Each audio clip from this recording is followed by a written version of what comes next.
The stagecoach hit the ruts outside of Redemption, Texas so hard that Mayhew nearly bit clean through her own tongue. And when the door swung open and she tumbled out onto the dusty main street of a town she had never seen, in a country she barely recognized, clutching a small cloth bag that held everything she owned in the entire world, she looked up into the blazing July sun of 1879 and thought, with complete and terrifying clarity, that she had made the worst mistake of her life. Dust settled around her like a slow gold fog. The street smelled of horses, iron, dried manure, and something faintly sweet she could not name. Men in wide-brimmed hats paused to look at her with expressions ranging from confusion to curiosity to the particular blank stare that she had already come to recognize as barely concealed hostility. A woman in a calico dress drew her small child closer, as if Mayhew were something contagious. A dog barked twice and then lost interest. Mayhew stood up on her own. She was 22 years old, originally from a province in southern China that she had left 8 months ago, first by boat across the Pacific to San Francisco, then by a series of connections and arrangements made through letters she could only partially read, facilitated by a labor contractor who had promised her work and safety in the American interior. The contractor had taken most of her money. The letter he had sent ahead of her, which she carried folded in her boot because she had been told it was important, was written in English she could not read. She knew the name of the town. She knew the name of the man who was supposed to receive her. She knew about 12 words of English, and none of them were particularly useful at this moment. She looked down the length of the main street. Redemption was not a large town. It had a general store, a livery stable, a saloon with peeling paint, a small church with a crooked cross, a post office the size of a large closet, and a scattering of wooden buildings that leaned against each other like tired men. There was a well in the center of the street. There was a blacksmith. There was at the far end a building with a sign she could not read. She smoothed her worn cotton tunic, adjusted the small bundle under her arm, and began walking. The people watched her go. She kept her eyes forward. She was halfway to the far end of the street when she realized she had no idea what she was walking toward. She stopped. She reached into her boot and pulled out the folded letter. She held it up and looked at it. The letters meant nothing to her. She had stared at them so many times on the journey that she had memorized their shapes without understanding their meaning. She turned in a slow circle, looking for something, someone, any sign of recognition. That was when she saw him. He was leaning against the post outside the livery stable, one boot crossed over the other, a worn brown hat pulled low over his eyes. He was tall, broad in the shoulders, with dark sun-browned skin and hands that looked like they had done real work every single day of his life. He was watching her with an expression she had not yet seen on any American face since she arrived, not hostility, not blank curiosity, not pity. He was watching her the way a person watches something they are trying to understand carefully, without rushing, giving the thing in question the full respect of his attention. He was 28 years old. His name was Caleb Holt. He had been born on a farm in Missouri, had come west at 17, had wrangled cattle on 3 different ranches, had survived a drought, a flash flood, a rattlesnake bite, and the particular slow grief of losing both parents within the same winter. He had been in Redemption for 4 years now, running a small horse operation on 20 acres of creek land just outside of town, and he was by general reputation a man of few words, deep patience, and a temper that almost never surfaced, but when it did could stop a room cold. He watched her turn in that slow circle, holding the letter, looking lost in a way that went beyond simply not knowing where to go. She looked lost in the way of a person who has come so far in one direction that going back is no longer a real possibility, and so the only thing left is to figure out where forward leads. He pushed off the post and walked toward her. Mayhew saw him coming and held very still. She had learned to hold still when large men walked toward her with purpose. She watched his face for signs. His hands were loose at his sides, not reaching for anything. His pace was measured, not aggressive. His expression had not changed from that careful, attentive quality she had noticed from across the street. He stopped about 3 feet from her, which was close enough to talk but far enough to not crowd her, and he tipped his hat. "Ma'am," he said. Mazieu understood that word. She had heard it many times in San Francisco. It was a greeting. She gave a small nod. He looked at the letter in her hand. He made a small gesture, asking silently if he could see it. She held it out. He took it carefully, unfolded it, read it. Something shifted in his expression, not dramatically, but she noticed. His jaw set slightly. He read it again. Then he folded it and handed it back to her. "Joe Whitmore," he said, pointing down the street toward the building with the sign she could not read. "He's who you're looking for." Mazieu stared at him. She knew he had said words, but she did not know what they meant. Caleb looked at her face. He understood immediately. He did not repeat himself louder, which was what most people did, as if volume could dissolve a language barrier. Instead, he thought for a moment, then he pointed at the letter, then at her, then at himself, and then he began walking slowly in the direction he had pointed. He stopped after a few steps and turned back to look at her. Mazieu looked at the letter in her hand. She looked at him. She understood. She followed. They walked together down the main street of Redemption, Texas. The tall cowboy with the worn hat and the young Chinese woman with the cloth bundle. And people watched them go, and neither of them paid the watchers any particular attention. The building at the end of the street was a combination land office and commercial operation, run by a man named Joe Whitmore, who was 53 years old, red-faced, and had the look of a man who had been waiting to be angry about something all morning and had finally found his opportunity. Caleb opened the door and held it. Mazieu walked in. Whitmore was behind a counter, and he looked at Mazieu with the kind of flat assessment that made her feel like a piece of livestock being evaluated for purchase. "That the celestial girl," he said. Caleb stepped in behind Mazieu and closed the door quietly. "She's got the letter," he said. "What's the arrangement?" "Cook and housework," Whitmore said. "My wife's been poorly. I wrote to a placement agency in San Francisco. They were supposed to send someone who spoke English." "Well," Caleb said, "they sent someone." Whitmore looked at Mazieu again. She stood straight and met his gaze. She had learned in San Francisco that looking down made things worse. "She understand anything?" Whitmore asked. "I don't know," Caleb said. "Did you try talking to her?" There was a brief silence in which Whitmore looked at Caleb with mild irritation, and Caleb looked back at Whitmore with the kind of patient calm that was its own form of pressure. "What's your name?" Whitmore said loudly to Mazieu. Mazieu understood that. "Mazieu," she said. Whitmore grimaced. "I'll call you May." Something flickered behind Mazieu's eyes, but her face stayed composed. Caleb glanced at her. He had caught that flicker. What followed was not a kind arrangement, but it was a legally concluded one. Whitmore would provide Mazieu with board, meals, and a small weekly wage in exchange for cooking, cleaning, and helping tend to his invalid wife. There was a room off the kitchen of his house, small with a single window, that she could use. She would begin that afternoon. Caleb translated none of this because he could not. He stood there as a kind of witness, while Whitmore conducted the arrangement mostly by pointing and gesturing and talking loudly.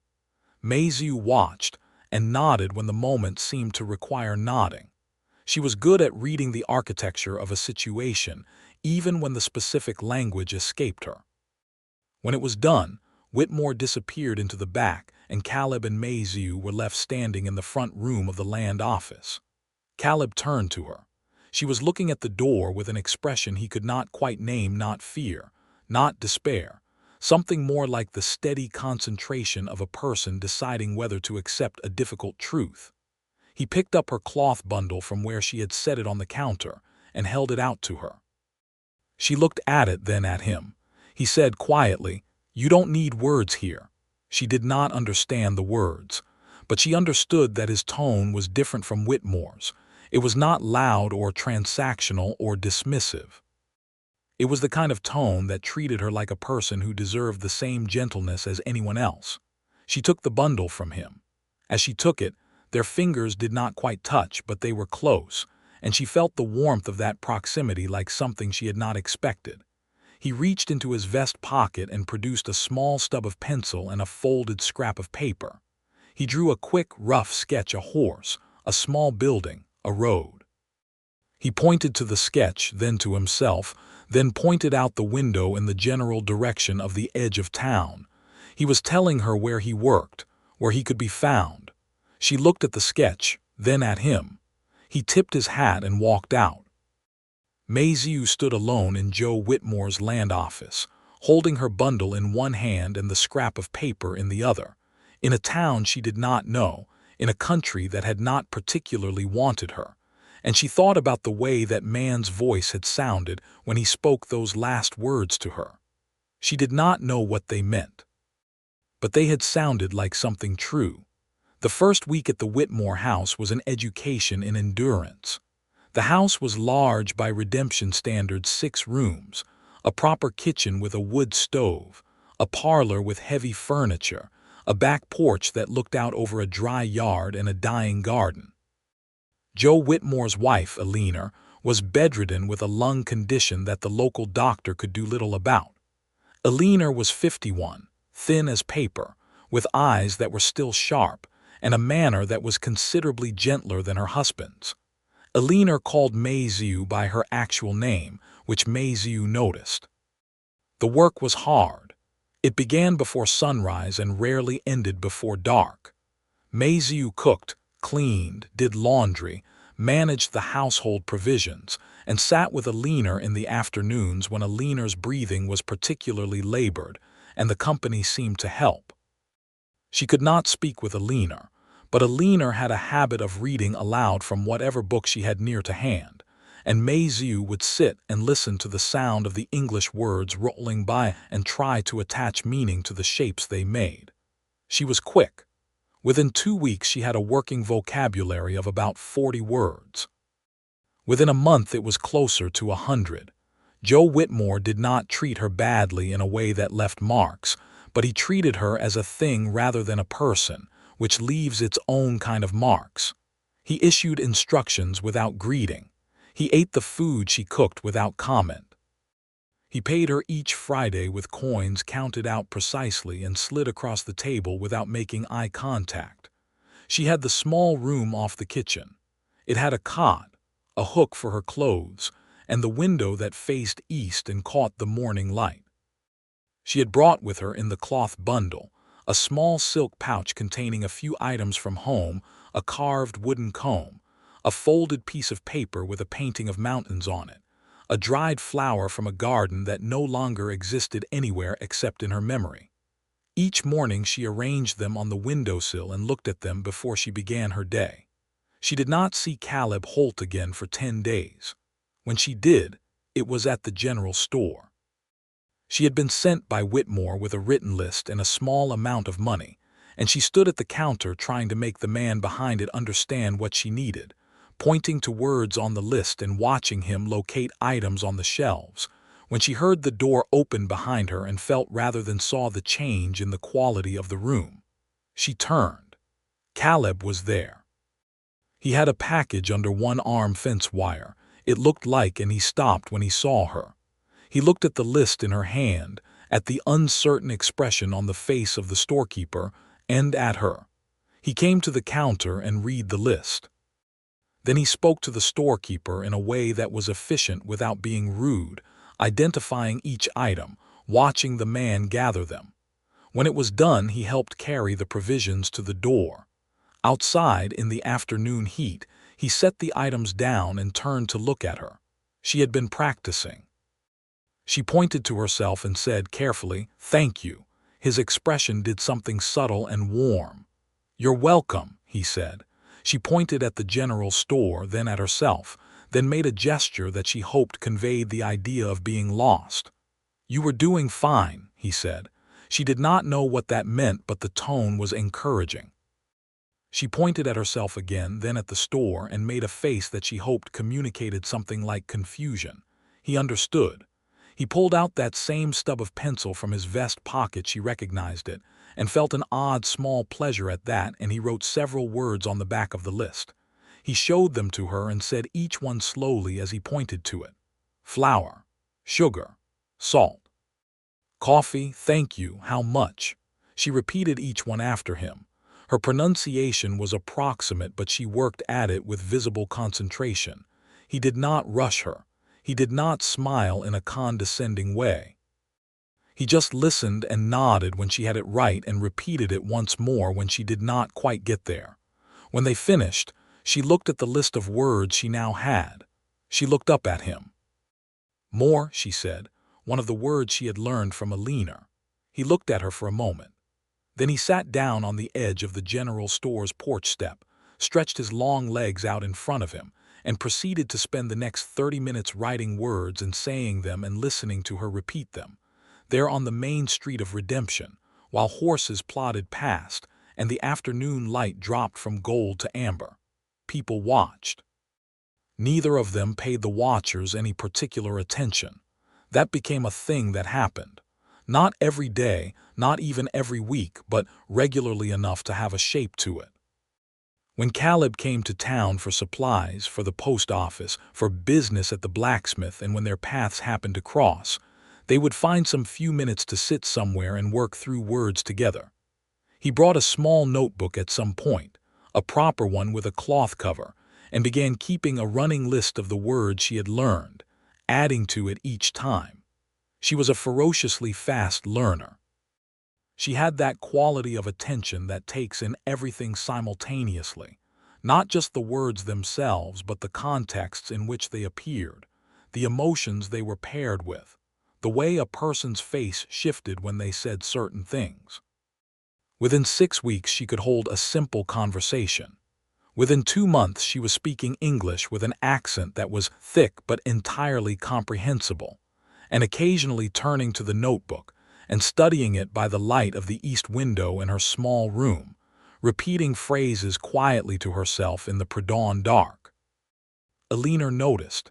"You learn fast," Alina said one afternoon in her slow, careful voice from her pillows. "I try," Maisie said. Alina smiled. "Who teaches you? Can only do so much from this bed." "A man," Maisie said. Then she paused, selecting words. "He is the horse man on the edge of town." "Caleb Holt," Alina said, and something in her tone was knowing. "Yes," Maisie said. Alina looked at her for a long moment. "He's a good man," she said. "There aren't as many of those as there ought to be." "I know," Maisie said, and she had not meant to say it quite that directly, but the words had come out before she could measure them. Alina smiled again, deeper this time. "Yes," she said, "I believe you do."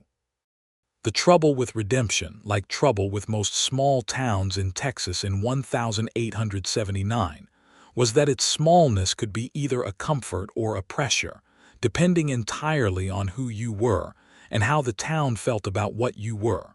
For Maisie, it was a pressure.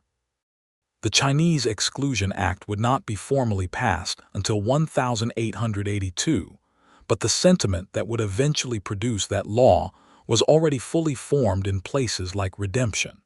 She was one of perhaps 3 Chinese people in a town of several hundred, and the other 2 men who worked for the railroad camp a half-day's ride east she had never spoken to. She was stared at in the street.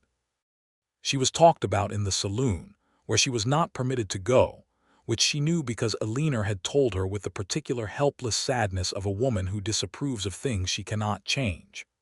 A man named Dirksen, who ran the feed store and had the look of someone who had been nursing a grievance against the universe for his entire adult life, had taken to making comments when she passed on the main street. Not loud enough to be easily confronted, not quiet enough to not hear.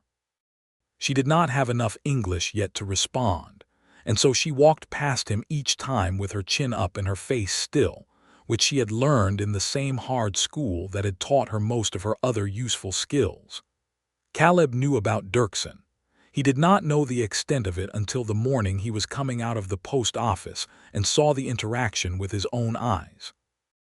Mazieu was walking past the feed store with a basket of provisions, and Dirksen was in the doorway, and what he said was not something that should be repeated, but it was the kind of thing that contains in it a comprehensive disrespect for a person's humanity.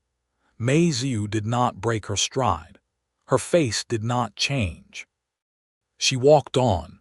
Caleb walked to the feed store. He did not do anything dramatic. He was not that kind of man. He stood in front of Dirksen in the doorway of the feed store, and he said quietly, "I would appreciate it if you didn't do that." Dirksen was larger than Caleb and older and ran a successful business and had a kind of local authority that came from those facts. He looked at Caleb with the face of a man who is accustomed to dismissing things. "Since when is it your business what I say on my own property?" "It's my business because I'm saying it is," Caleb said, "and because it's right." There was a standoff of about 15 seconds. Anyone watching would have seen two men standing in a doorway having what appeared to be a quiet conversation. Anyone watching closely would have noticed that one of those men did not blink and did not move even slightly, and eventually the other man shifted his weight and looked away. Caleb walked on. He caught up to Mazieu at the far end of the main street. She had not slowed and had not turned back. He fell into step beside her. She looked at him sideways. She had seen him go to the feed store. She did not ask about it. In her experience, men who intervened in these situations sometimes made them worse, and she needed to know what kind of intervention this had been. He said nothing about Dirksen. He said, "Alina sent word to my place that she needed some window frames repaired. I was headed that way." She looked at him. "Alina did not send this message," she said carefully. He said nothing for a few steps. "No," he said, "she did not." They walked together. The morning was dry and bright, and the dust of the street rose in small clouds around their feet. "Thank you," she said. "You don't need to thank me for that." "I know," she said. Still, he glanced at her. She was looking straight ahead, and there was something in the line of her jaw, the set of her shoulders, that said she had carried this particular weight for a long time and was thoroughly capable of continuing to carry it, but that it was nonetheless heavy. He said, "You've been practicing." "Every night," she said. "It shows." She looked at him then.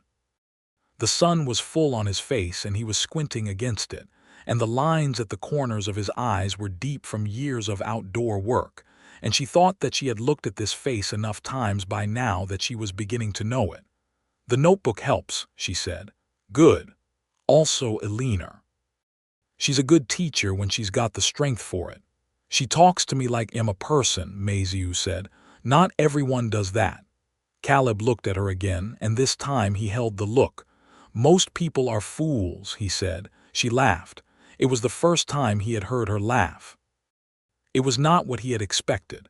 It was not the small, careful sound he might have anticipated from a woman who had been so composed and controlled. It was real, unguarded, bright as a struck match. He realized in that moment, in quite a lot of trouble. The thing about falling in love slowly is that it sneaks up on you from the blind side.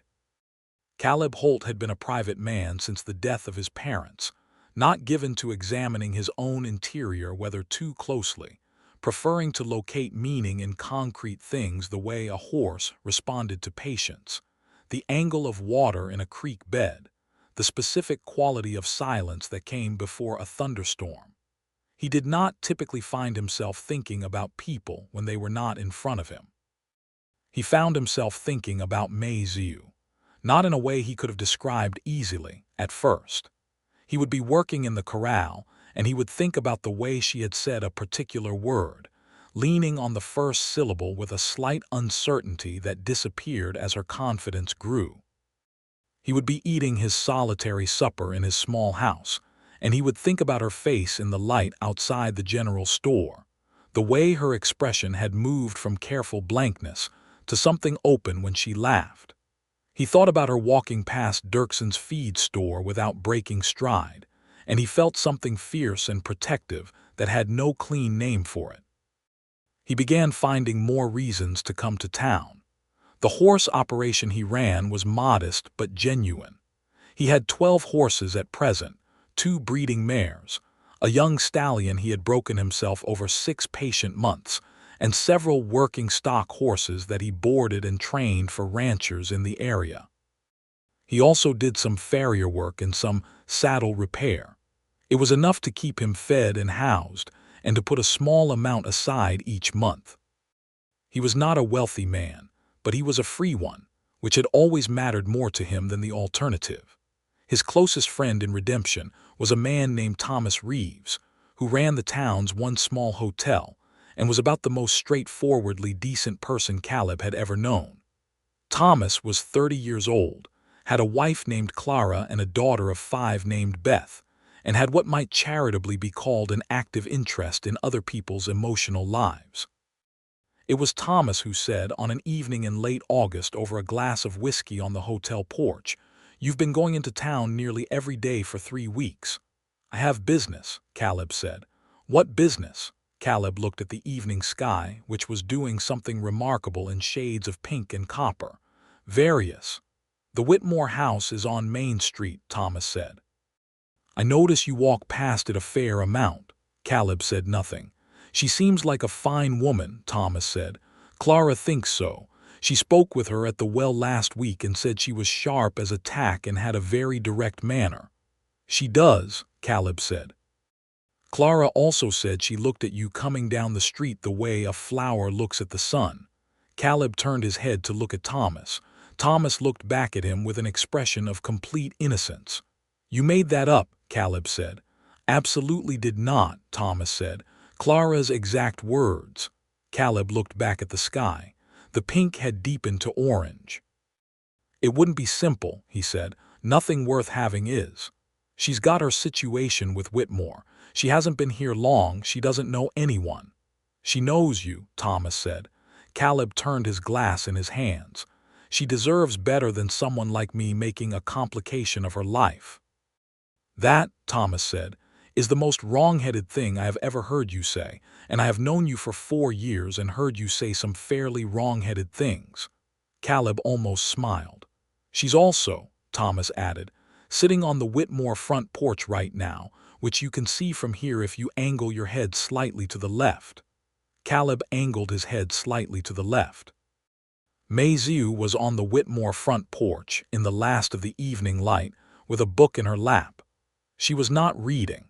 She was looking at the sky with the same expression Caleb had, which was to say she was looking at something beautiful and letting it be beautiful without trying to name it. He sat very still for a moment, then he stood up. "Various business," Thomas said.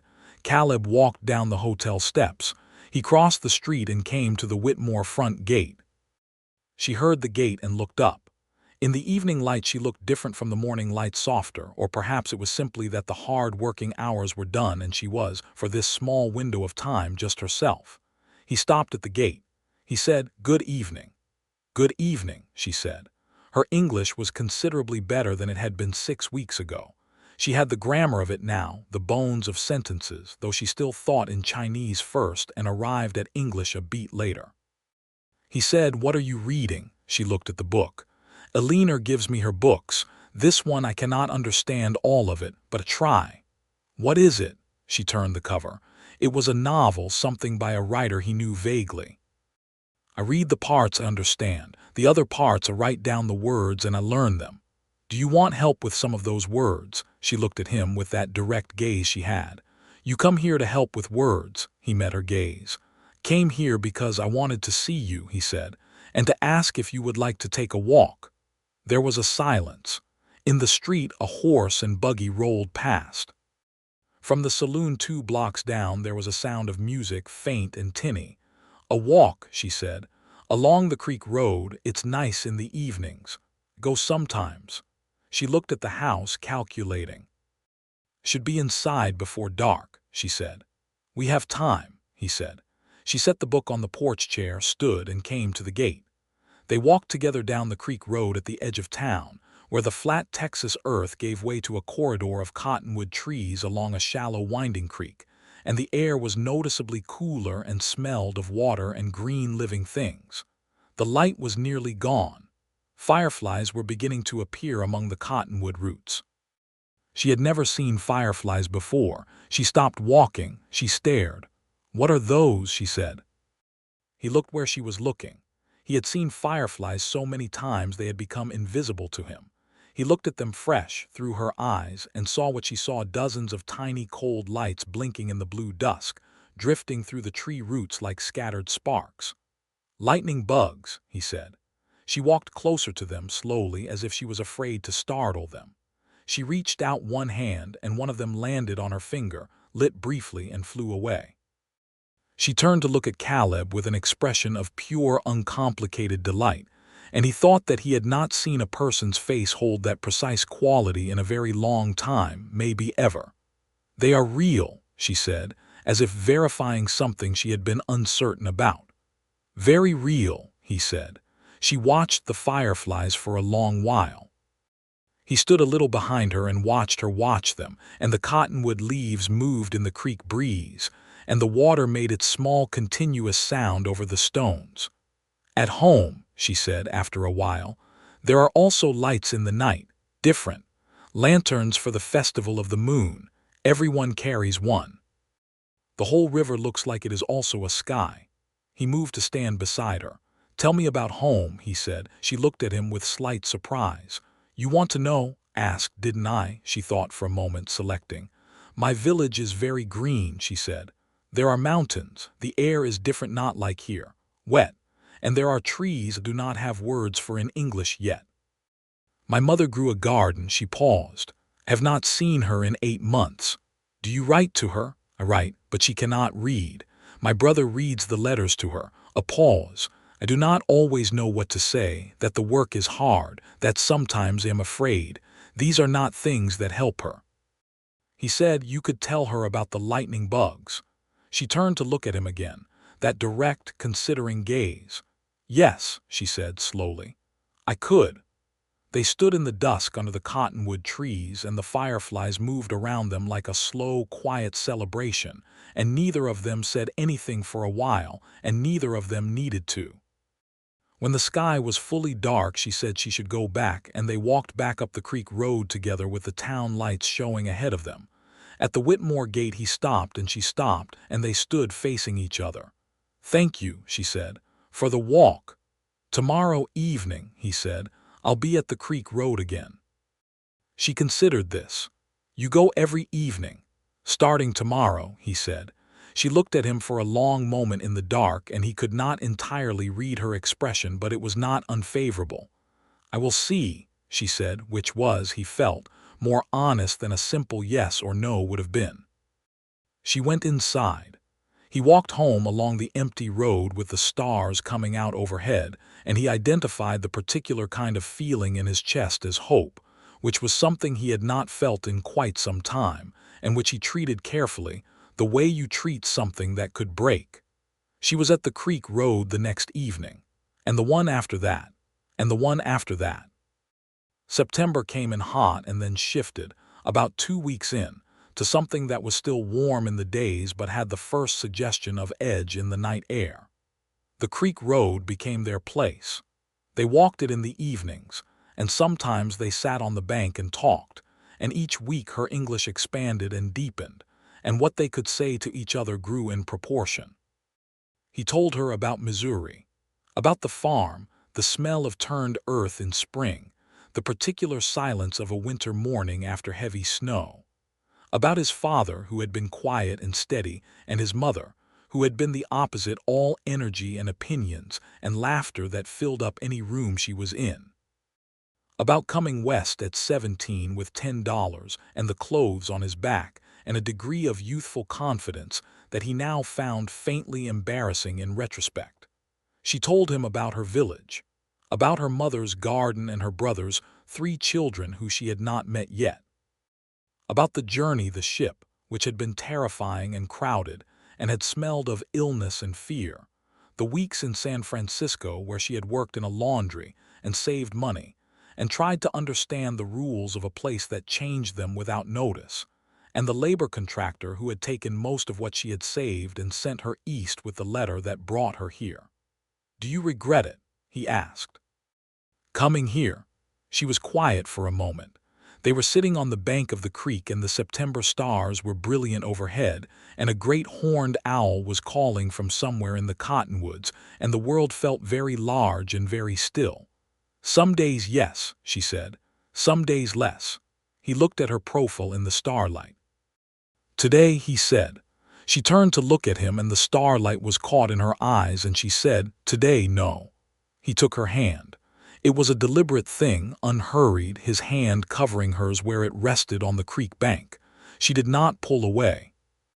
She turned her hand over so that they were palm to palm, and she looked down at their joined hands in the dark and then up at him. "Do not know," she said carefully, "what the rules are here for this." "Which rules? For a man and a woman when they—" She paused, searching for the word. "When they are beginning." He thought about this seriously, which was how he thought about most things. "There are rules people talk about," he said. "And then there are rules that matter. The ones that matter are simple. You don't lie to someone. You don't push them somewhere they don't want to go. You let it be what it is." She was quiet.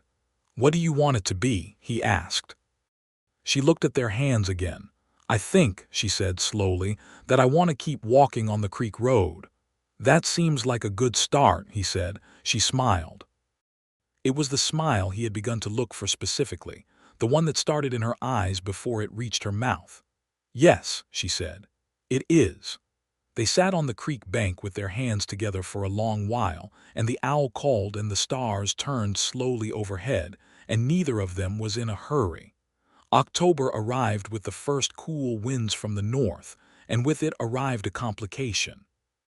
Joe Whitmore announced over breakfast one morning that he had entered into an agreement with a cattle operation up near Abilene and would be traveling there to conclude the business, and that he would be gone for approximately 2 weeks, and that Mayhew would manage the house and look after Alina in his absence, which was a thing Mayhew had essentially been doing already with only nominal oversight.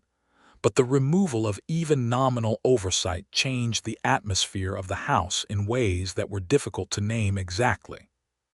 It also meant that for 2 weeks she had a slightly greater degree of freedom in the evenings, because Whitmore had a habit of monitoring the hour she came in, and with him gone she needed only to be sure Alina was settled and comfortable. The walks became longer. She and Caleb began to wander further along the creek road, sometimes past the cottonwood corridor into the open grassland, where the prairie stretched out flat and enormous under the sky. He taught her the names of things, the varieties of grass, the different hawks, the specific vocabulary of horsework which fascinated her, because she had grown up around other animals but never horses. He took her to his place one evening in that second week of Whitmore's absence, with the last of the warm evenings, and showed her the horses. She stood at the corral fence and the horses came to her of their own accord, 2 of them pressing their noses over the top rail, and she put her hand flat on the nearest one's nose and said something in Chinese, something quiet and direct, and the horse made a low sound and settled. Caleb watched this. "You've been around animals," he said. "Pigs," she said, "and chickens." "And a water buffalo my father used." She paused. "He is gone now, my father." "How long ago?" 3 years, fever." She kept her hand on the horse's nose. "He was a quiet man. He liked to sit outside in the evening. He did not need to talk very much." Something about the way she said this, the simplicity and the completeness of it, made Caleb think of his own father in the Missouri winter, the way he used to sit at the kitchen window in the evenings. "My father was like that too," he said. She looked at him over the horse's neck. "Maybe," she said, "that is why you also do not need many words." He met her eyes.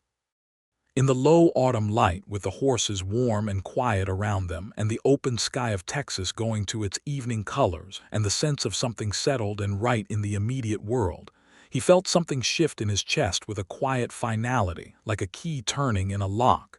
He said, "Mayhew." She said, "Yes." He came around the fence to stand beside her. He was close. She turned to face him. He took her face carefully in both hands, and he looked at her, just looked for a long moment, making sure, and she was looking back at him with those clear, direct eyes that had been looking at him honestly from the beginning, never hiding anything, never pretending. He kissed her. It was a gentle thing, unhurried, given with the same quality of patience he brought to everything important. She was still for the first moment, and then she leaned toward him, and it was a real kiss, warm and present and entirely mutual. When they drew back, the horses were still standing there, and the sky was a deep orange, and the wind was moving through the grass, and neither of them said anything for a full half-minute. Then she said, very softly, "I will need to learn many more English words." He laughed, and she laughed, and the horses shifted, and the October evening came down around them like something kind. Whitmore returned from Abilene with money in his pocket and a changed mood, which was not necessarily an improvement. He was restless and expansive in a way that made the house feel too small for him, and he watched Mei Ziu with a new, assessing look that she did not like. He asked her questions about her week in a way that was not quite casual enough to actually be casual. She answered carefully and completely, because she had nothing to hide in the factual sense, and she was not going to alter her behavior to manage his suspicion. What she did do was speak to Alina. Alina was having a somewhat better week, breathing more easily, propped up on extra pillows in the afternoon light. She had the sharp eyes of someone who had been paying close attention from a horizontal position for months and had consequently noticed a great deal. "You're happy," Alina said by way of opening. "I am," Mei Ziu said honestly. "Caleb Holt," Alina said. Mei Ziu looked at her. "Have been watching the two of you for months," Alina said. "Am bedridden, not blind." She paused to breathe carefully. "He is a good man, said so before, and I will say so again." "I know," Mei Ziu said.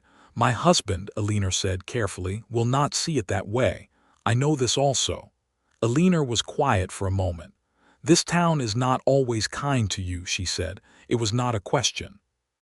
"No," Mei Ziu said. "I'm sorry for that," Alina said. "Genuinely. Have not been able to do much about it from this bed." "You treat me well," Mei Ziu said. "It matters." Alina looked at her with an expression of real sadness. "You deserve more than someone managing to treat you decently from a sick," she said.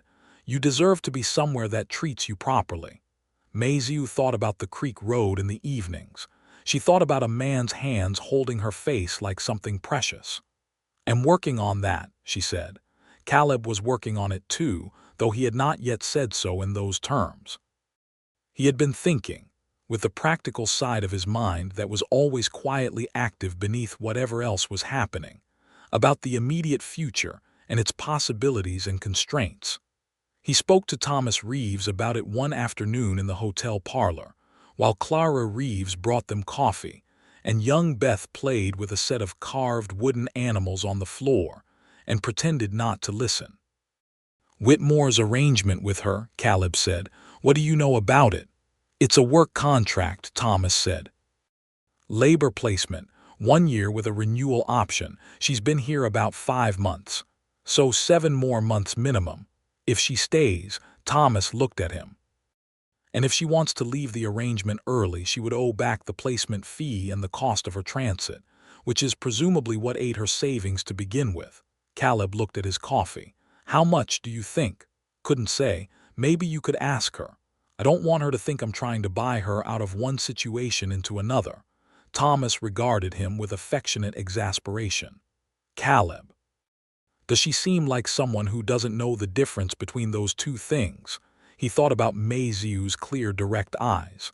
"No," he said. "Then have the conversation," Thomas said. "You're a grown man. She's a grown woman. Have the honest conversation." Beth looked up from her wooden animals. "Papa, what are they talking about?" "Grown-up things," Clara said firmly from the doorway. "Love things," Beth said, with the devastating accuracy of a 5-year-old. Caleb looked at the child. Thomas pressed his lips together against a smile. "Smart kid," Caleb said. "She gets it from her mother," Thomas said. Caleb had the conversation. He chose an evening in late October, cool enough that they were wearing their coats on the creek road, the cottonwoods mostly bare now, and the grass faded to winter gold. They were sitting on their usual spot on the bank, and the creek was running higher from the recent rains. He said, "I've been thinking about the arrangement with Whitmore." She looked at him steadily. "The contract," he said. "I know about the fee structure. I know you're here for another 7 months. I want you to know that if you wanted to leave, that arrangement could help with the cost of it." She was quiet for a moment. He waited. "Why?" she said. "Because I want you to have the freedom to choose where you are," he said, "not because you're obligated. And if I choose to stay with Whitmore," he thought about this, "then that's your choice and I'll respect it." She looked at the creek for a while. "Eleanor is sick," she said. "I do not want to leave her without someone to look after her." He had not thought about that. He sat with it. "That's fair," he said. "But," she said, "I also do not want to be there because I have no other place to be." She looked at him. "You understand the difference?"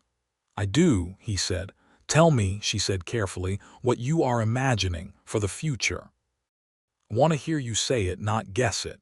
He looked at the creek and then at her. He was not a man who made speeches, and he was not about to start now, so he said it plainly. "I want you to be here, properly here, not as someone passing through and not as someone in an obligation. I want us to build something." He paused. "If that is something you want too." She was very still for a moment. "This country," she said, "does not always welcome that. You know this." "I know it. People will have things to say. People always have things to say. I've never been particularly governed by that." She turned the thing over in her mind. He could almost see her doing it with that quality of thoroughness she brought to every real question. "I will finish the contract year," she said, "because of Eleanor. And because it is the right thing to do." She looked at him. "But after that, yes, if you are still asking," he said, "I'll still be asking." She looked at him with that small beginning smile. "Then we agree," she said. "We agree," he said. He took her hand, and they sat by the creek in the cooling October air, and the water moved over the stones, and neither of them said anything more, because nothing more was required. November brought a cold that had real teeth in it, and Eleanor Whitmore took a turn for the worse in the second week of the month. The doctor came twice in 1 week, and after his second visit he spoke to Joe Whitmore in the hallway in a voice that was low enough that Ziu, from the kitchen, could only hear the tone of it, which was serious and final. Eleanor lasted 2 more weeks. She died on a Monday morning in late November, quietly, with Ziu sitting beside her holding her hand, which was what Eleanor had asked for, because she had said she did not want to be alone when it happened, and Whitmore could not stay in the room. Her last coherent words, 2 days before she died, were addressed to Ziu. She said, "You have been so much better to me than I deserved. You have been kind." Ziu said, "You were kind to me first." Eleanor said, "I hope you get the life you are building. I can see you building it." She paused. "He is a fortunate man." "I think we are both fortunate," Ziu said. Eleanor smiled. "Yes," she said, "that is the best kind." Ziu arranged the small funeral with Clara Reeves's help, because Whitmore was undone by grief in a way that was both genuine and rendered him functionally useless, and someone had to order the flowers and speak to the minister. It was small and cold, and the ground was hard. Caleb came. He stood at the edge of the gathering with his hat in his hands, and afterward he found Ziu standing at the graveside after the others had gone, and he stood beside her in silence, which was what she needed. She said, eventually, "She was good to me." "I know," he said. "There are not so many people here who were." He said nothing, because there was nothing to say that would improve on the truth of what she had said. She looked at the grave for a while longer. Then she straightened, turned, and looked at Caleb with that quality of forward-looking resolve that he had first seen in her on the main street of Redemption the day she arrived. "I want to write to my mother," she said. "I want to tell her about Eleanor, and about the lightning bugs." She paused. "And about you." Something in him settled like a stone finding the bottom. "All right," he said. "She will not fully understand," Ziu said. About you, about here, but I want her to know. Tell her the important parts, he said. She looked at him, and for a moment she was considering what those parts were. I will tell her, she said slowly, that am not afraid anymore, she thought. And that there are lights in the dark here also. Different from home, but lights. He took her hand in the cold November air beside Alina's grave, and she leaned her shoulder briefly against his arm, and overhead the gray November sky opened for a moment and showed a strip of clear winter blue that lasted for a few seconds and then closed again. December was cold and quiet. Joe Whitmore, in his grief and his restlessness, began drinking more heavily than he had before, and then one morning in the second week of December announced that he was selling the house and the business and moving to his brother's place in New Mexico territory, and that the employment arrangement was terminated with immediate effect, and that he would settle the contract fee out of the remaining period. Mazieu was, in a single morning, without a position or a roof. She went to Caleb, not in a desperate way, not in the way of someone who has run out of options, but directly and with clear eyes, the way she approached most things. She came to his place in the mid-morning on the day Whitmore made his announcement, and Caleb was working in the corral, and he saw her coming up the road and knew from the straightness of her walk that something had happened. She told him. He listened without interrupting. When she was done, he said, "Clara Reeves has a room at the hotel. You can stay there tonight and as long as you need." "I don't have much money," she said. "Whitmore's wages have been small. Thomas and Clara won't charge you market rate, and I'll help with the rest." She looked at him. "I do not want to owe more than I can repay." "You're not borrowing from me," he said. "I'm offering." He held her gaze. "There's a difference." She thought about this. "Yes," she said. "There is," he said, "and there is something else I want to say." She waited. He had thought about how to say this and had not arrived at an eloquent version, so he said the plain one. "I know we said after the contract year. But the contract year has ended differently than we expected, and I have known for several months that I want to marry you." He paused. "So am asking now, if you will marry me." She looked at him for a long time.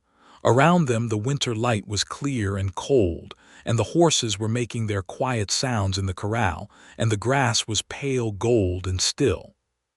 She said, "This country will not make it easy for us." "No," he said, "it won't. There will be people who do not approve. There will. And you are not bothered by this." "Am bothered by injustice," he said. "Am not governed by other people's opinions." She looked at him with that measuring quality, that thorough turning over of a thing. Then she said, "Yes, I will marry you," he exhaled.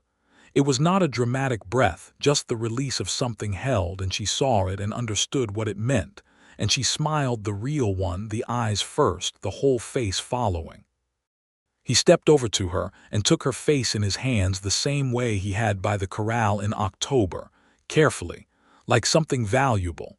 And he kissed her in the clear, cold December morning with the winter light on them and the horses watching. They were married in January of 1880, in the small church with the crooked cross, by a minister who had not been entirely certain about conducting the ceremony, but was persuaded by Thomas Reeves, who was a man whose opinions carried weight in redemption.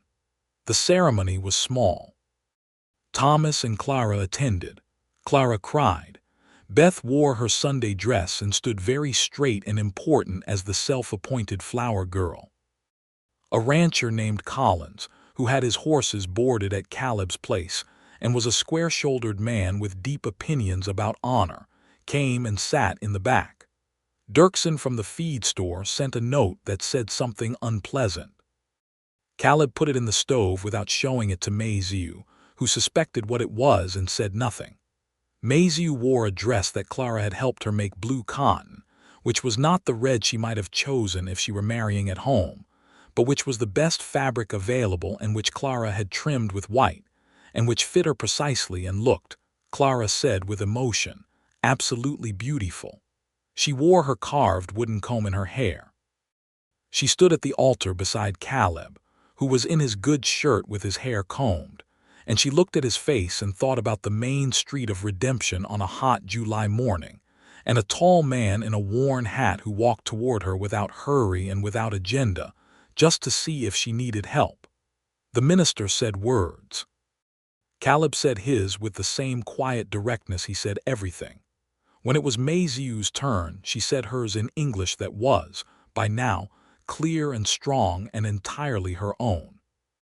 When the minister said the ceremony was concluded, Beth threw dried flower petals with tremendous enthusiasm, and Clara produced a small cake she had made, and Thomas shook Caleb's hand and then pulled him into a brief fierce embrace, and Collins in the back nodded once and put his hat on and went back to his ranch.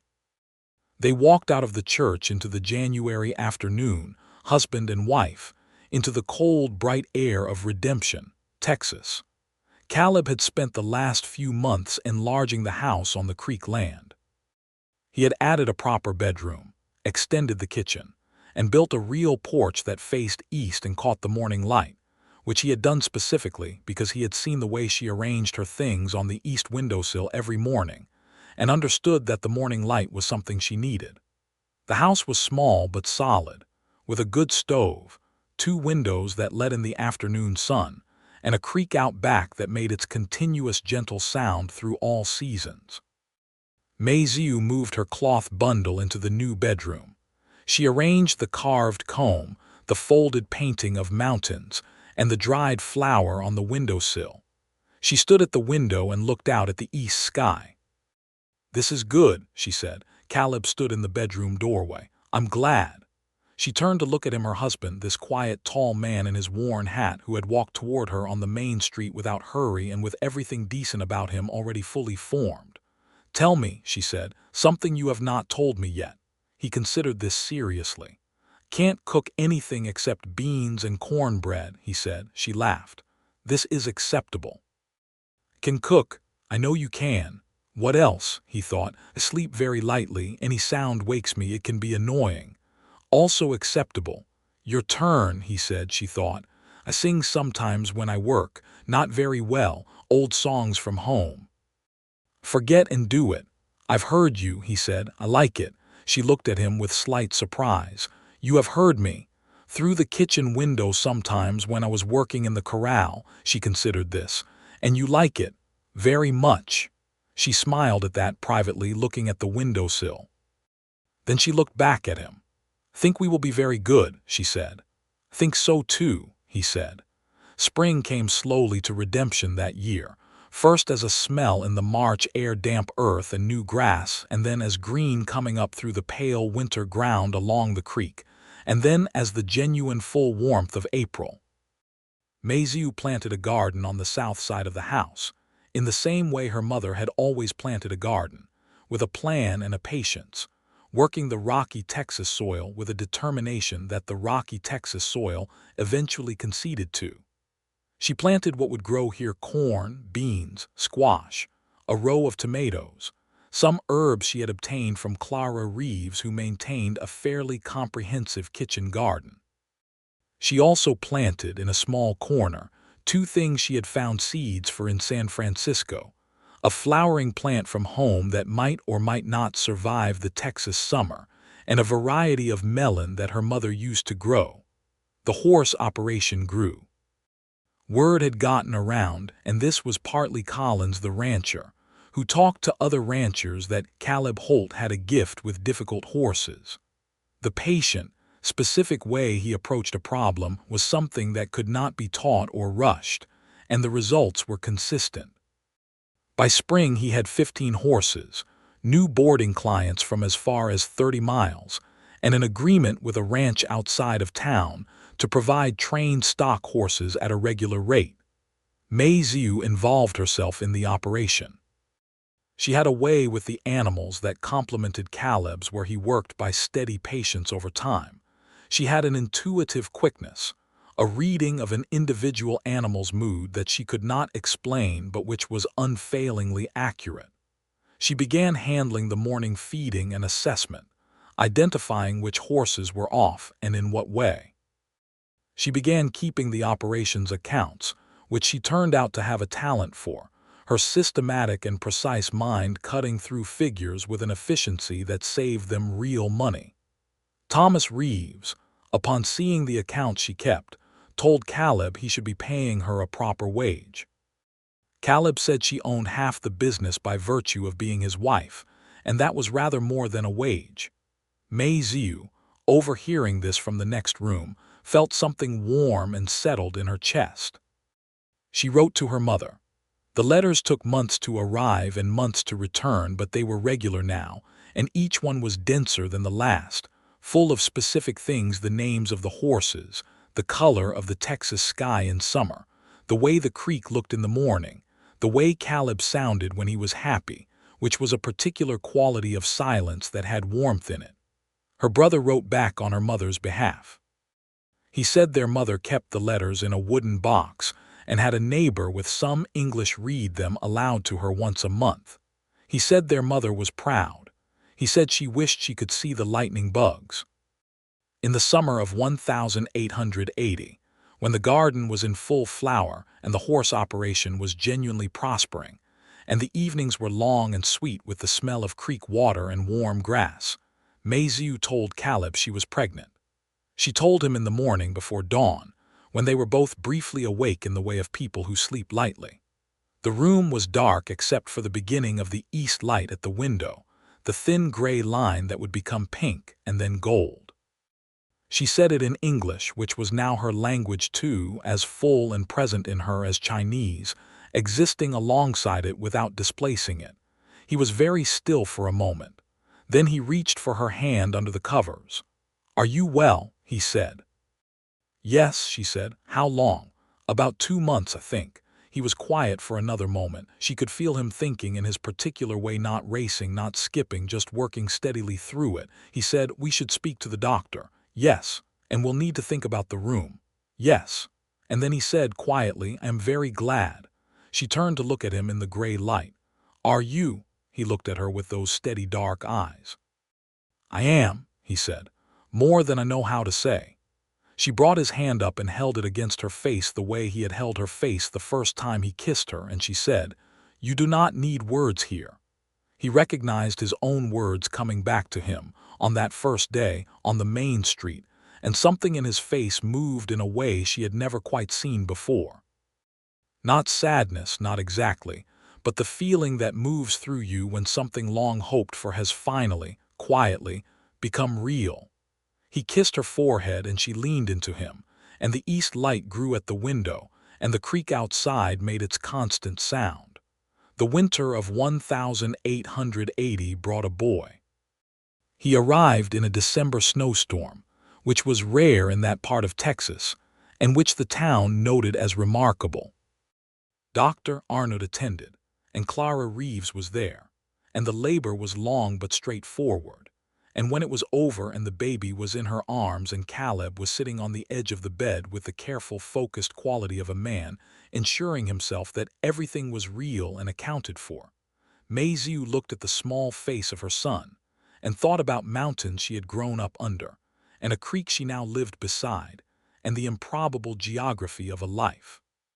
"What will we name him?" Caleb said. She looked at the baby and then at Caleb. "I want a name from both," she said. "From where you come from and from where I come from." He thought about this. "What names do you like from home?" she thought. "Why," she said, "it means tall and strong." "Why," he said, trying it. "Why Holt?" He looked at the baby. "That sounds right. And from your family?" He was quiet a moment. "James," he said, "my father's name." "Why James Holt?" she said. They looked at each other. "Good," Caleb said. "Good," Mei Ziu said. Why James Holt slept in his mother's arms while the December snow came down outside and the stove put out steady warmth and the creek was quiet under its thin skin of ice. The years that followed had the quality of a life being built, layer by layer, with care and intention. The house grew a second bedroom, a wider porch, a proper cellar for the garden's autumn harvest. The horse operation continued to expand, acquiring a reputation that extended well beyond redemption and brought business from distant ranches, and eventually from a government contract to supply trained horses to a cavalry post 2 days' ride east. Why grew into a child who had his father's eyes and his mother's quickness, and who by the age of 3 had somehow acquired both Chinese and English simultaneously, moving between them with the fluid ease of someone who has never considered that they might be separate things. He followed his father around the corral with the earnest focus of a person who intends to understand everything, and he followed his mother around the garden and the house with an equal attentiveness and a talent for finding the things that had been misplaced. The town changed around them. Not entirely, not smoothly, but the kind of incremental change that comes from people having to look at something long enough to get used to it. Dirksen died in 1882 of a heart that had apparently been waiting for the opportunity for some time, and his replacement at the feed store was a younger man from Ohio who had no particular opinions about Mei Ziu, and in fact became a reasonably good customer of the horse operation. Thomas and Clara remained their closest friends. Beth Reeves grew into a girl who worshipped Mei Ziu with a clear-eyed intensity and spent large portions of her free time at the Holt place, where she was always welcome, and where she eventually learned to handle a horse well enough to satisfy even Caleb's standards. The broader world was not always kind. The Chinese Exclusion Act of 1882 passed in Washington and cast a shadow over the lives of Chinese people across the country, a legal codification of hostility that Mei Ziu had already felt on her skin every day since arriving. There were conversations in redemption. There were looks on the street. There was, for a period of several months in 1882, a genuine tension that tightened the air. Caleb dealt with this the way he dealt with most adversity, with a determined, unshowy steadiness. He did not change his behavior. He did not apologize for anything. He continued to walk the main street of redemption beside his wife with the same quality he had always had, which was the quality of a man who has decided what is right and is not available for revisions. People who wanted the horse operations business, which was now a significant concern, dealt with Mei Ziu as the business manager, because she was the business manager, and that was that. Thomas Reeves made it known at the town meetings that the Holt operation brought more money into Redemption's economy than almost any other single enterprise, and that this seemed relevant to the conversation. Collins the rancher, who had sat in the back of the wedding in 1880, showed up at one particular meeting in 1882 when things were particularly edged and sat in the front and looked at the room with an expression that discouraged nonsense. Things did not become perfectly good, but they became manageable, and in a small Texas town in 1882, that was a hard-won outcome. In the spring of 1883, Mei Ziu found out she was pregnant again. She told Caleb in the morning again because that was when they were both quiet and present. He took her hand again and she could feel him thinking, and then he said again that he was glad. This time the pregnancy was harder.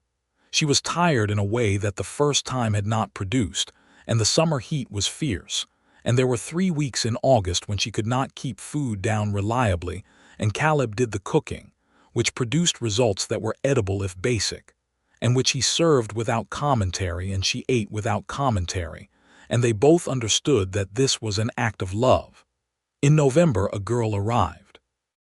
She was small and loud, and had a tremendous quantity of black hair, and she looked at the world from the first moments with an expression of complete assessment, as if she intended to understand everything about it immediately. Y, who was 3 and had been well prepared for this event by both parents, looked at his sister with a solemn air and said in English, "She is very small." Then he said in Chinese that she looked like their mother's painting of the mountains, which was a more poetic observation than any 3-year-old had a right to make. They named her Lily Aliner Holt. The Aliner was for the woman who had read to Mei Ziu from her sick and called her by her real name and told her she deserved better. Caleb held Lily in the low November light, and she was so small in his large, work-worn hands, and he looked at her with the same careful attentiveness he gave to everything important. "She's going to be trouble," he said. "Yes," Maiziu said. "She is." "Good," he said. The years assembled themselves into a life. Y started school in 1885, where he was the only child who could answer questions in 2 languages and who drew maps during free time with a cartographic attention to detail that made his teacher uncertain whether to be impressed or alarmed. Lily followed him 2 years later and was immediately the person in every room who had the most opinions and was least concerned about sharing them. The horse operation became the Holt Ranch, a genuine going concern on 40 acres by 1886. They had built up the land in parcels, buying carefully when the prices were right, expanding the corral, adding a proper barn, eventually hiring 2 hands, a young man named Pete who had come from Arkansas looking for work, and an older Mexican hand named Rodrigo who had worked horses his whole life, and whose opinion of the Holts was plainly visible in the respect with which he treated both of them. Maiziu's garden had long since ceased to be just a garden and had become something closer to a small farm operation, with produce that she sold at the weekly market, and that supplied not only their household but several others in town. She had long since found that her flowering plant from home survived the Texas summer if she babied it through July, and it bloomed each August in a deep red that stopped people on the road. Her English was by now completely fluent, carrying an accent that was entirely her own, which some people tried to mimic unkindly, and which the people she loved found simply the sound of her. She still spoke Chinese with Y and Lily, because she had decided they would carry both languages. Caleb had, over the years, picked up enough Chinese to communicate basic things, and occasionally, when he wanted to make her laugh, to attempt something more ambitious. He was not a gifted language learner. She found this endearing.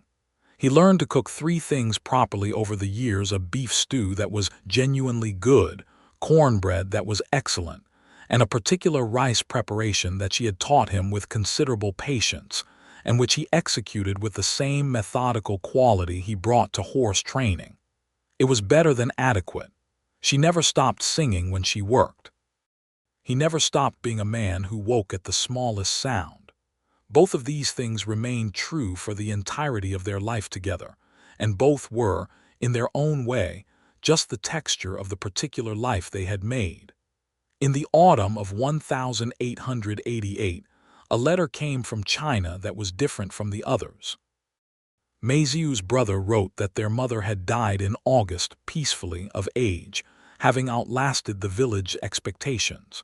She had asked to have all of Maiziu's letters read to her in her last weeks. She had asked about the lightning bugs specifically. She had wanted to know if they were real and had been told they were, and had seemed satisfied. Maiziu sat on the east porch with the letter for a long time after reading it. Caleb found her there and sat beside her without asking. She sat with the loss, which was real and large, the loss of a woman she had not seen in nearly a decade and would never see again. The loss of a garden, of mountain light, of a particular voice she had carried so long inside her memory that she was afraid now of forgetting what it sounded like. She said she knew about the lightning bugs and about you and about Y and Lily. She knew the important parts, Caleb said. Yes, Maiziu said. She leaned her head against his shoulder, the way she had learned to do over the years of evenings, of creek banks and porch steps and all the quiet accumulated geography of their life. He put his arm around her. The September evening was warm and clear, and the creek was running well, and somewhere in the cottonwoods a great horned owl was calling, the same sound as the first evening they had walked down there together, nearly 9 years ago. "Tell me something," she said, the same thing she had asked him on their first night in the house. He thought. "I have never been as happy," he said, "as I have been in this house." She was quiet for a moment. "Neither have I," she said. She said it in English, which was her language now as much as any other, and she said it simply and directly, which was how she said everything important. Above them, the stars were beginning to appear. The same stars that had been there when they sat on the creek bank 10 years ago, the same sky, and yet everything below it entirely different. 14 years after Mazieu had stepped off a stagecoach onto the main street of Redemption, Texas, clutching a cloth bundle and a letter she could not read, the Holt Ranch had become the best-known horse operation in that part of Texas, and Caleb and Mazieu Holt had become, simply, part of the fabric of the place. Not without difficulty, not without the ongoing reality of a country that did not always know what to do with a Chinese woman who owned half a ranch and ran its accounts and grew a garden that stopped people on the road every August with its red flowering plant from a place 10,000 miles away. But present. Firmly, clearly, completely present. Y was 14 and had the specific combination of his father's patience and his mother's quickness that made him very good with horses, and was planning, he announced regularly, to go to school properly someday, university something with maps, maybe with engineering. Caleb listened to this with the thoughtful quality that meant he was taking it seriously. Mazieu was already corresponding with institutions in the East about possibilities. Lily was 11 and had her plans too, though they changed every few months.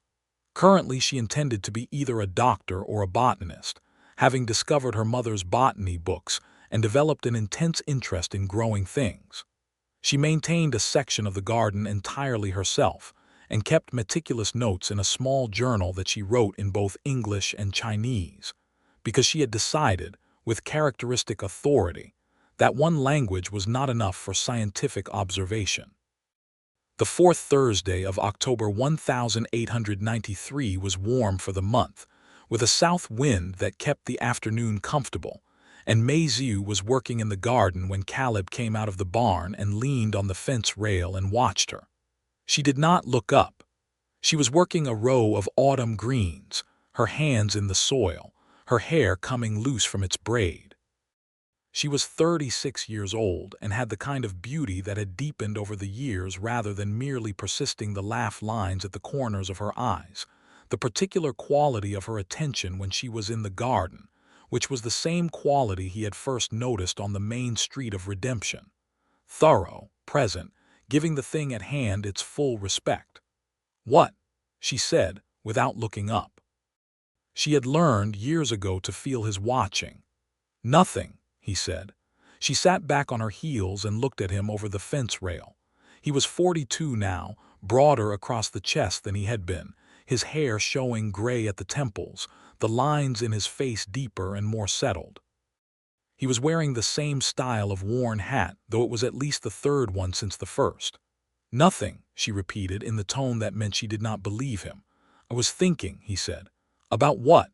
He looked at the ranch, the barn, the corral with its horses, the house with the porch facing east, the garden in its October fullness, the creek visible at the property's edge, catching the afternoon light. "About how this started," he said. She looked at him. "You came off that stage," he said, "with that one bag, and you looked like you were deciding whether to be afraid or not, and you decided not to, and then you turned in that circle in the middle of the street with that letter you couldn't read." "I remember," she said. "And I looked at you and thought," he said, "that I had never seen a person more entirely themselves." She was quiet. "I still think that," he said. She stood up from the garden, brushing the dirt from her hands. She came to the fence rail and looked at him across it. They were close. The wind moved between them, warm and October dry. "I remember looking at you," she said. "That first time, you came toward me without rushing. Everyone else looked at me and I could feel what they were deciding. You just looked. I was trying to understand," he said. "I know," she said. "Could tell." She reached out and took the lapel of his shirt and leaned across the fence rail and kissed him, there in the afternoon light, with the garden behind her and the horses in the corral and the creek at the edge of the world. When she drew back, she looked at him with those same clear eyes. "All the words I had to learn," she said, "and you were right from the beginning. I didn't need them." He looked at her. "You didn't," he said, But you got them anyway. I did, she said. And she smiled, the full one, the real one, the eyes first and then everything else, the one he had been looking for from that first time in the street outside the general store, when she had surprised him entirely by being real and specific and particular, a person of her own with her own country inside her and her own language and her own history and her own way of looking at the world. He had never stopped finding it worth looking for. She went back to her garden, and he went back to his barn, and Y came home from somewhere with mud on his boots and the look of someone who has been having a fine afternoon, and Lily came out onto the porch with her journal and settled into her reading with the authority she brought to everything, and the October sun moved west toward the flat horizon of Texas, and the creek made its sound, and the horses stood in the late light, and the flowering plant from the other side of the world bloomed red at the edge of the garden, holding its color into the evening. That night, with the children settled, and the house quiet and the cold coming in properly at last after the warm day, Caleb and Mazieu sat on the east porch in their coats with cups of coffee, looking at the stars. She said, "Do you know what I thought when I first stepped off that stage? Tell me." "I thought I had made the worst mistake of my life." He turned to look at her. "And then," she said, "a man in a worn hat walked toward me without hurrying and gave me his attention and said something, did not understand, but that sounded honest, and walked me where I needed to go." She looked at the stars. "And I thought maybe not the worst mistake," he said, "and now." She turned to look at him, and the starlight was the same as it had always been, and she was the same person she had been on the main street of Redemption 14 years ago, all of it intact, the village in the Green Mountains and the mother's garden and the festivals with the lanterns and the 8 months of hard journey and the small room off the kitchen and the creek road in the evenings and the fireflies and every word learned, and every season past, all of it present inside her alongside this ranch, this porch, this man. "Now," she said, "I think it was the best thing I ever did." He took her hand the way he had always taken her hand, unhurried, deliberate, full of quiet intention. She leaned her head against his shoulder. The stars turned overhead, indifferent and brilliant. The creek at the edge of the property made its constant sound, the same sound it had made before they were there and would make after, the patient voice of water over stone that knew something about time that people were always in the process of learning. Caleb Holt sat on his east-facing porch in the Texas night with his wife's head on his shoulder and her hand in his, and the sound of his children asleep inside the house. And he felt the thing that had no clean name, that lived somewhere below words, that had started the day he walked across a dusty street toward a young woman with a cloth bundle and a letter she could not read, and that had been growing ever since, steady and specific and entirely real. It was enough. It was more than enough. It was everything. The stars were very bright that night over Redemption, Texas, and the town lay quiet and the prairie spread out in all directions without end. And on a 20-acre ranch at the edge of it all, 2 people sat together on a porch in the dark, holding on, which was the oldest and simplest and most enduring thing there was.